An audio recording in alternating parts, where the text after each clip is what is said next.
وہ چیزیں ہوتی ہیں, وہ ہوتی ہوئی ہم نے دیکھی ہیں. اب وہی کام یہاں پہ شروع ہوگا. مطلب اس سال تو نہیں ہوا, اس دفعہ تو نہیں ہوا, لیکن اگلی دفعہ سے یہ چیزیں ہونا شروع ہو جائیں گی. جو پہلے اگلے 3 ہوں گے سینالٹی میں آ رہے ہوں گے, تو ان کی کوشش ہوگی کہ ہم حکومت کی گڈ بکس میں رہیں. یہی شاید حکومتوں کا مقصد بھی تھا ان ترامیم کو لانے کا. سو میں یہ ذات اور سمجھتا ہوں اس سے جوڈیشری جو ہے, ججز خود کو کیسے بچا سکیں گے اپنی انڈیپینڈنس کو, اس کے لیے بہت بڑا ٹیسٹ چاہیے ہوگا ان کو. ٹائٹ روپ واکنگ کہتے ہیں نا, ایک پل سرات کی طرح ایک اپنے رسے پہ چل رہا ہے مسلسل.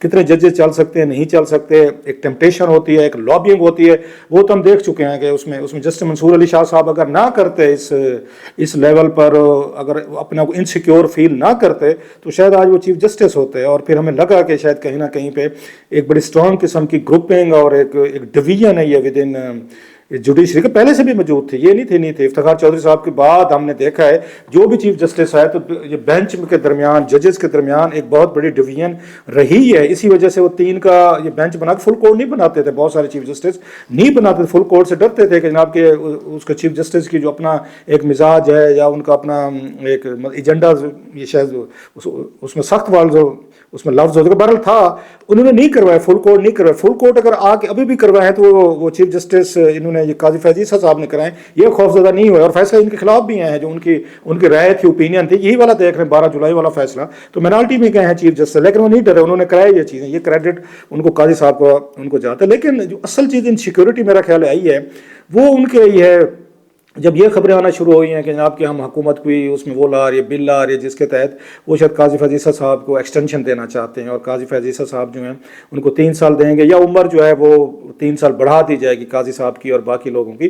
وہاں سے میرا خیال ہے جسٹس منصور صاحب اور ان کا جو کیمپ تھا, جو قاضی صاحب کو مطلب نہیں چاہتا تھا ان کی ایکسٹینشن ہو, وہ آگے جو فار وٹ ایور ریزنس ہوتی ہیں, بہت سارے ریولریز ہوتی ہیں, ہر جگہ ہوتی ہیں, ہمارے ادارے میں بھی ہیں, مطلب جرنلزم, اس میں جرنلزم میں بھی ہوتی ہے, ہر فیلڈ میں ہوتی ہے. آپ رائیولز ہوتے ہیں, کلیگ جو ہوتے ہیں رائیولز بھی ہوتے ہیں آپ کے. ہاں اگر آپ میں سے آگے بڑھ جائے گا تو دشمنی بھی شروع ہو جاتی ہے.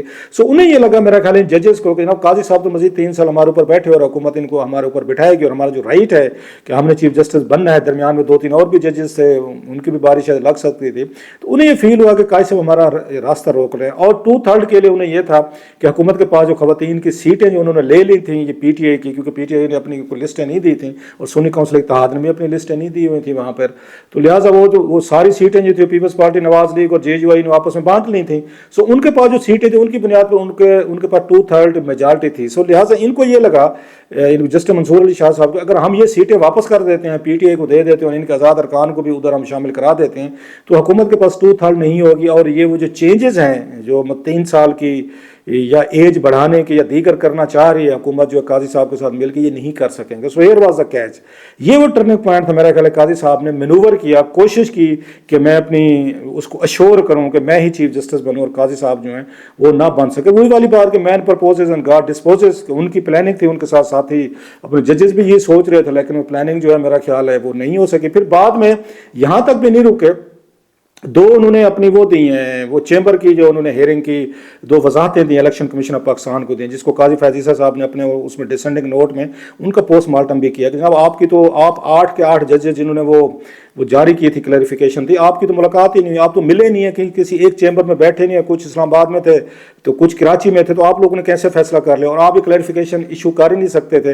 آپ نے الیکشن کمیشن کو یا پارٹیز کو بلایا, ان کو سنا, آپ نے سنے بغیر یہ فیصلہ دے دیا جو اکارڈنگ ٹو ہم وہ 10C ہے آرٹیکل اس کا کانسٹیٹیوشن کا, اے فیئر ٹرائل یا فیئر کسی کو دوسری پارٹی کو بلا کے سننا جو ہے it's part of the constitution, وہ تو آپ نے پوری نہیں کی. لہٰذا آپ کی ججمنٹ جو ہے وہ قانون اور آئین کے اس پہ پوری نہیں اترتی تھی اور اس پہ امپلیمنٹیشن نہیں ہو سکتا تھا, جو حکومت نے نہیں کیا.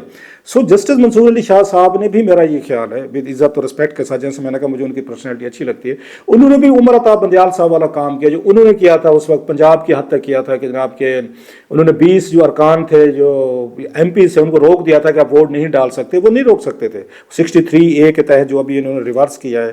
آپ کسی کو ہاں اس کے بعد آپ ان پہ لگا دیں, اگر ووٹ غلط دیا ہے اور پارٹی کہتی ہے ریفرنس بھیج کے ڈسکوالیفائی کر دیں, پہلے نہیں روک سکتے. جو عمر عطا بندیال صاحب نے روکا اور انہوں نے پھر پرویز الہی صاحب کو وزیر اعلیٰ بنوانے میں مدد دی تھی.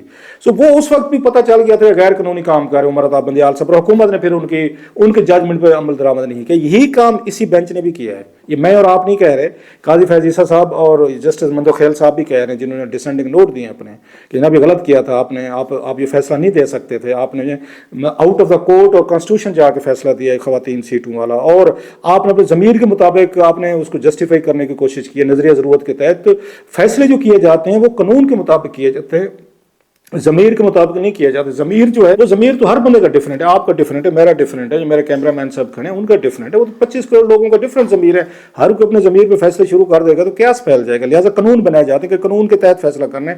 یہاں پہ انہوں نے قانون سے میرا خیال باہر نکل کے چیزیں کی, جس کی وجہ سے حکومتوں کو بھی لگا ہے اور دیگر لوگوں کو جناب کہ یہ تو پھر بات بننے والے نہیں. سو میرا خیال ہے وہاں سے ان سے ایرر آف ججمنٹ ہوئی ہے اور حکومت کو موقع مل گیا کہ جناب کہ ہم جو ہے ان کو, اگر ہم ان کو چیف جسٹس بناتے ہیں تو 8 ججز تو ان کے ساتھ ہیں, سو دے میٹ بی ڈومینیٹنگ, یہ اگر سپریم کورٹ کو ڈومینیٹ کریں گے سارے کے سارے 8 لوگ جو ہیں. اور پھر اس کے بعد پاورز بھی ان کو مل چکی تھی اس کے پروسیجر ایکٹ کے تحت کہ پہلے 3 لوگوں میں سے بیٹھ کر آپ اپنی مرضی کے بینچ بنائیں گے یا اپنی مرضی کے پٹیشن کریں گے. ریویو پٹیشن کا بھی ان پہ تھا کہ انہوں نے ریویو پٹیشن نہیں لگنے دی اور فیصلہ نہیں لکھا انہوں نے, جو بہت سارے انہیں لکھنے چاہیے تھے تاکہ اس پہ امپلیمنٹیشن ہو جائے 12 جولائی والے. So it was pre plan. میرا خیال ہے that was a very weak moment for justice Mansoor صاحب اور ان کے ساتھیوں کے لیے, جس کا حکومت کو موقع ملا. انہیں پہلے بھی کہہ دینا, حکومتیں تو یہ ولن ہوتے ہیں, انہیں تو پاشو چاہیے ہوتے کہ کوئی بندہ تھوڑا سا غیر قانونی کام کرے وہ پڑ جائے.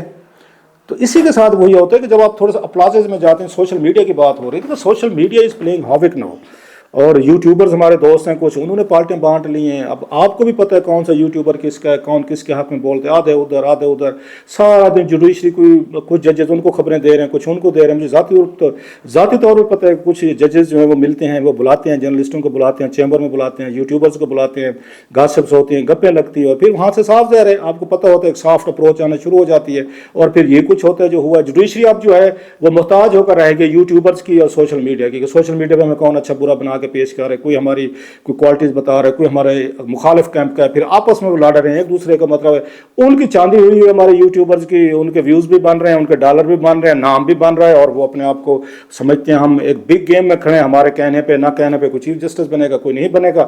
اب جو اس وقت قاضی فیض عیسیٰ صاحب کے کیمپ میں تھے وہ خوش ہو رہے ہیں جناب کہ ان کے کہ یہ دیکھیں جناب قاضی صاحب نہیں بنے تو پھر جسٹس منصور صاحب بھی نہیں بنے. جو جسٹس منصور صاحب کے کیمپ میں تھے وہ بڑے اداس ہیں. اب وہ ان سے یحییٰ صاحب سے یہ توقع رکھ کے بیٹھے ہوئے تھے جناب کہ آپ جو ہے نا انکار کر دیں جی میں چیف جسٹس نہیں بنتا. اب یہ بھی ہماری خواہش تھی کوئی صحافیوں کی, میں دیکھ رہا تھا کہ یحییٰ صاحب کو انکار کر دینا چاہیے کیونکہ ان سے 2 سینئر بیٹھے ہیں پلس, اور تیسرا یہ 3 سال کے لیے اب چیف جسٹس بنیں گے, آپ کے 6 سال پڑے ہوئے, آپ اپنے 6 سال کیوں ضائع کرنا چاہتے ہیں 3 سال لے کر. یہ ہمارے صحافیوں کے میں ٹویٹس پڑھے جناب, کچھ وی لاگرز کو بھی سنائیے جسٹس یحییٰ صاحب, بھائی جو بندہ چیف جسٹس لگ گیا ہے اس نے 6 سال کیا کرنے ہیں, وہ 3 سال وہ کیا کرے گا. اور یہ ذہن میں رکھیں کہ وہ ریٹائر بھی جج ہو جائے, جو اس کی تنخواہ ہوتی ہے وہی اس کی پینشن ہوتی ہے. اگر 15 لاکھ روپے سیلری مل رہی ہے نا تو ریٹائر ہوگا تو 15 لاکھ روپے ملتا ہے. یہ بھی ہمارے بہت سارے اینکرز کو, ہمارے صحافیوں کو نہیں پتا. وہ سمجھتے ہیں شاید پینشن جو ہے نا ہاف ہو جاتی ہے, 70% ہو جاتی ہے یا 30 وٹ ایور. نہیں ہوتی سر, ان کی پوری ملتی ہے, بیوہ کو بھی وہی ملتی ہے. سو ان کو کیا فرق پڑتا ہے, جو 3 سال گھر بیٹھ بھی جائیں گے تنخواہ تو پوری مل رہی ہے. اور چیف جسٹس والی جاب کون چھوڑنا چاہے گا, لیکن ہمارے لوگوں نے مشورے دی ہیں. سو یہ اس کی کیجولٹیز ہوئی ہیں. Now coming to the point کہ جو انہوں نے یحییٰ فریدی صاحب جو ہے, جب یہ پریکٹس اینڈ پروسیجر ایکٹ کی یہ ہو رہی تھی, سماعت ہو رہی تھی, میں کلپ دیکھ رہا تھا, اس میں یحییٰ فریدی صاحب نے ایک بڑا میننگ فل کامنٹ کیا. تو انہوں نے کہا پارلیمنٹ کو بھی دیکھنا چاہیے کہ وہ کس حد تک جا کر لا میکنگ کر رہے ہیں. مطلب یہ کہ ان کے ذہن میں یہ ہے کہ پارلیمنٹ اتنی بھی وہ نہیں ہو سکتی کہ ساری کی ساری پاور جو ہے وہ لے رہے, اور کل کو آپ کانسٹیٹیوشن کا, آئین کا, اس کا سپریم کورٹ کا, دیگر اداروں کا حلیے بگاڑ کر رکھ دیں کیونکہ آپ کو کوئی چیزیں سوٹ کرتی ہیں, کوئی چیزیں آپ کو سوٹ نہیں کرتی ہیں. اور یحییٰ فریدی صاحب کو یہ چیز کی میرا خیال ہے داد دینی چاہیے, جس کو انہیں کریڈٹ ملا ہے کہ وہ اب تک یہی لگا ہے کہ انہوں نے آئین اور قانون کے مطابق فیصلے کیے ہیں. وہ ان پاپولر ہو سکتے ہیں, لوگ ان پہ تنقید کرتے ہوں گے, لوگوں کو نہیں پسند کرتے. باقی جو پاپولر فیصلے کر رہے تھے تالیاں بجوانے کے لیے, میں تو وہی کہتا ہوں لوگوں کو واہ واہ بلے بلے کھا جاتی ہے. وہ جرنلسٹ کو ہو, یوٹیوبر کو, صحافی کو ہو, پولیٹیشین کو ہو, یا آپ کو جج کو ہو, جس کو یہ شوق ہو جائے کہ واہ واہ بلے بلے, اور لوگ میرا یہ ہر وقت تالیاں مارے, میں روز روزانہ کوئی نئی بات کروں, بے شک قانون آئین کے تحت وہ ٹھیک ہے یا نہیں ہے, بس روز میں نے نئی بات کرنی ہے, نیا میں نے کوئی بم پھوڑنا ہے, بس لوگ بلے بلے کریں. وہ بندہ اپنا دشمن خود ہوتا ہے, وہ صحافی ہو,